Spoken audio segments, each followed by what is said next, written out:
Hello, and welcome to the Safe at Home video series. These videos are intended to better help prepare you in your role as a family partner when working with families alongside the Oregon Department of Human Services Child Welfare Agency. These videos are intended as a guide as you partner with the Safe at Home program, the Oregon Department of Human Services Agency, and the Children, Youth, and Families with an Open Child Welfare Case. To request additional training in a specific area, please connect with your point of contact at Safe at Home. Today, we will be going over Becoming Trauma-Informed Part 2. In this video, we will focus on how trauma impacts behavior and ideas for working with families. Feel free to take notes or jot down any questions or comments that you may want to follow up on at a later time. Now, let's get started.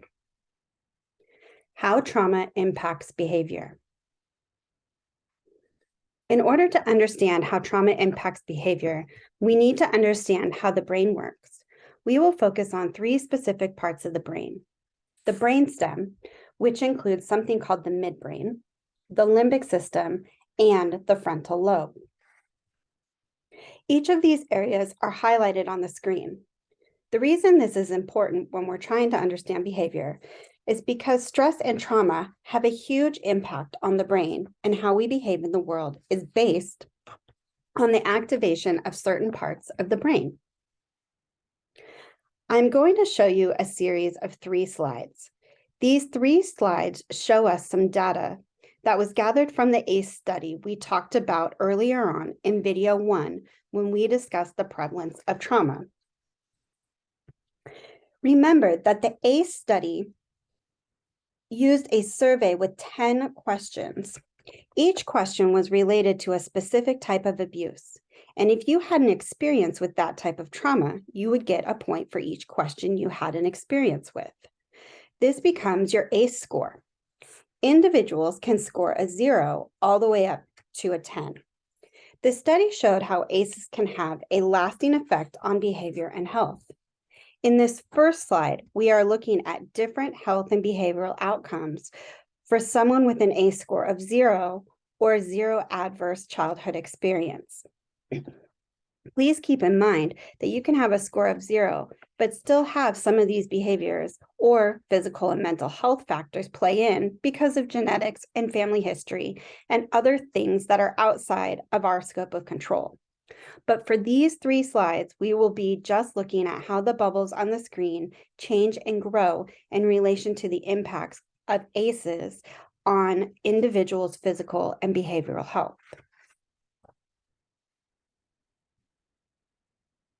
This slide shows us how the risk factors for physical and behavioral health impacts increase as the ACE score increases to 2.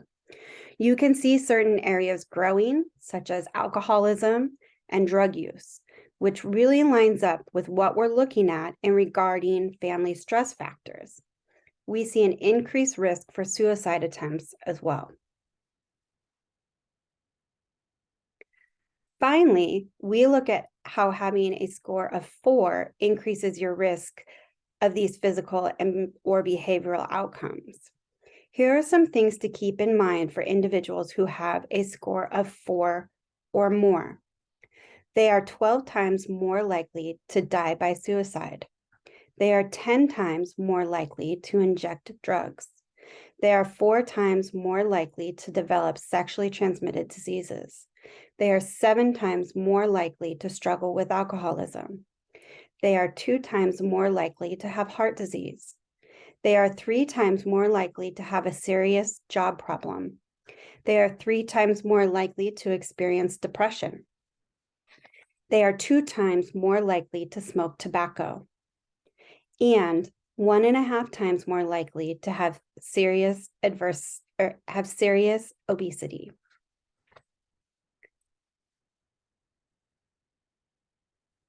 On this side, we can see the progression of the ACE score of 0 to 2 to 4.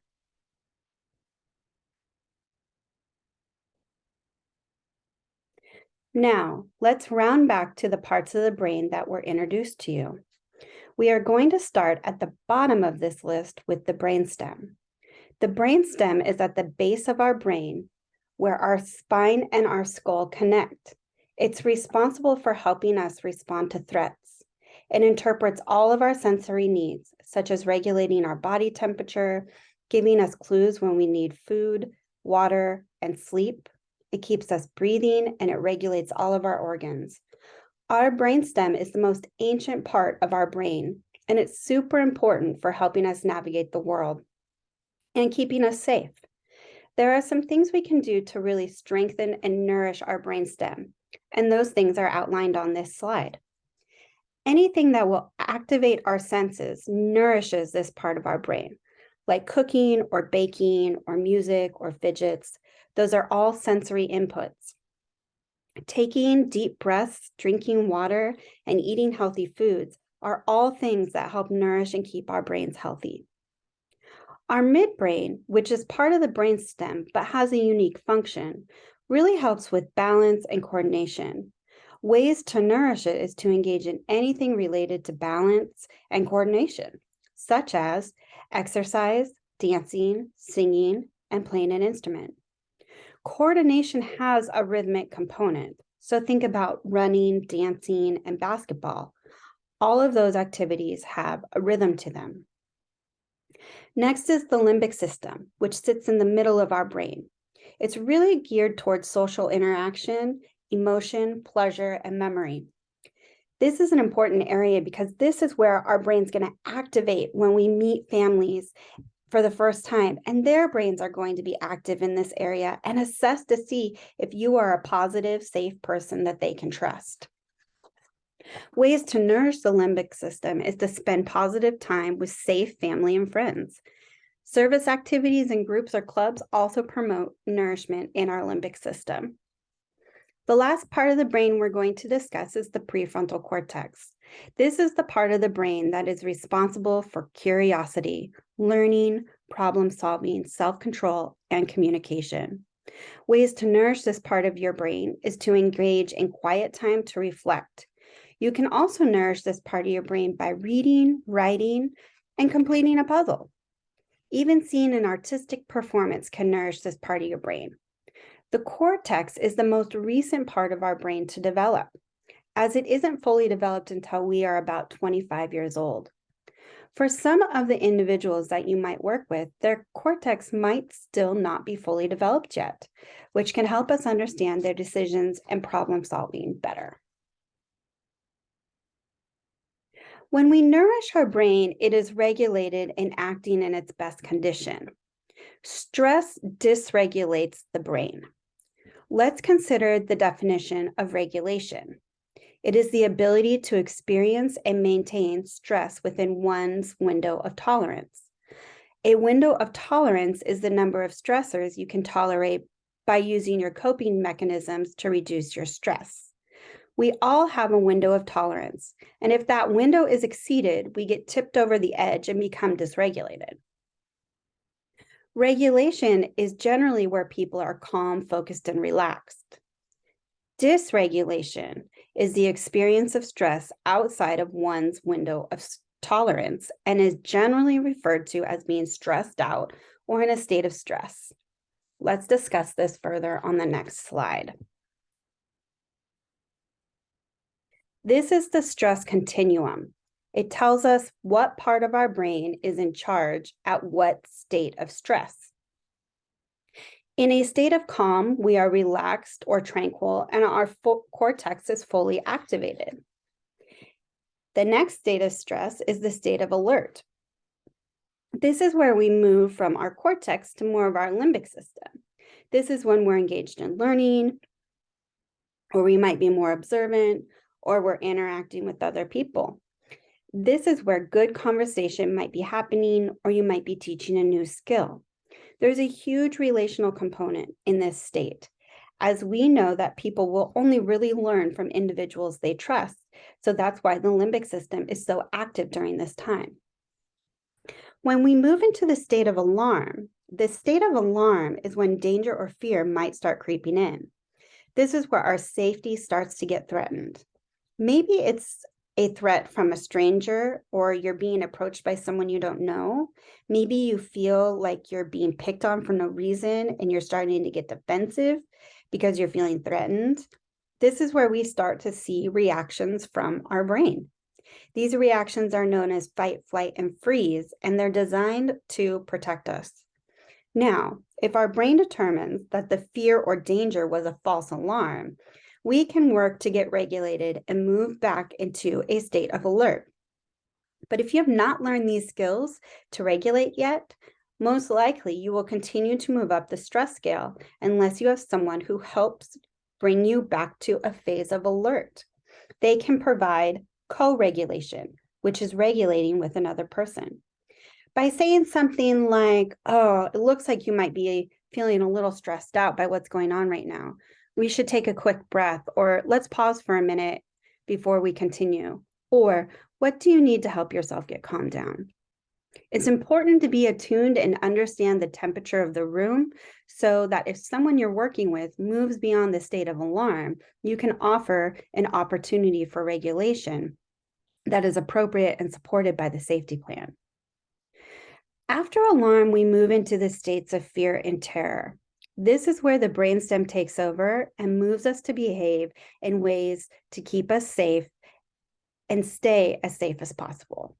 It's designed to help us get out of stressful situations of life and death. The brainstem is designed for survival. And one of the things that's really important to know about this state of stress is that as you move from the cortex to the brainstem, you start losing your capacity to communicate. You biologically begin losing IQ points the higher the state of stress you are in. When you're calm or alert, you might be communicating really well because your thinking brain is in full control. When you're in a state of alarm, your relational brain is assessing threats. And when you're in a state of fear or terror, your brainstem is in control and is working to protect you and get you safe again. If the person cannot get safe again, or if this state of stress becomes prolonged over time without the buffering of a safe and nurturing person, this stress can turn toxic. Here is a chart that helps us understand how these big ideas of fight, flight, and freeze might look in everyday life with individuals. Sometimes when individuals move into fight, flight, or freeze, it can show up in ways we don't typically consider.